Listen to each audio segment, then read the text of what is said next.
آج شیطان نے ہمارے اندر جو ایک وار پھیلایا ہوا ہے وہ بے حیائی ہے. آج مسلمانوں سے حیا کی چادر کو چھینا جا رہا ہے. میرے آقا فرماتے ہیں اس پر جنت حرام ہے جو فحش گوئی یعنی بے حیائی کی بات سے کام لیتا ہے.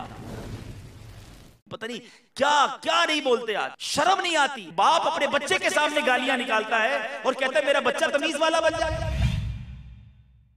میرے آقا بڑے با حیا، اور آج آقا کا امتی ہو کر بے حیائی کے کام کرے. رب نے اس لیے کان نہیں دیے، زبان اس لیے نہیں دی، یا آنکھ اس لیے نہیں دی کہ ہم ان برے کاموں میں اس کو صرف کریں. کبھی سوچا اگر ہم اندھے ہوتے تو؟ ذرا سوچو میرے پیارے اسلامی بھائیوں، یہ پیسہ یہ سب کچھ ہے. ہم مسلمان ہیں، ہم نے اپنے رب کو جواب دینا ہے. ارے مسلمان تو مسلمان کا خیر خواہ ہے. آج جو لوگوں کے عیب اچھالتے ہیں، کسی طرح کلپ مل جائے، کسی طرح کوئی سکینڈل مل جائے، کسی طرح کوئی بتا چل جائے بات، اور میں اس کو جناب عام کر دوں. اگر میں آج لوگوں کے عیب اچھال رہا ہوں اور اگر دنیا ہی میں میرے عیبوں سے پردہ اٹھ گیا تو پھر ہم تو کسی کو منہ دکھانے جیسے نہ رہیں.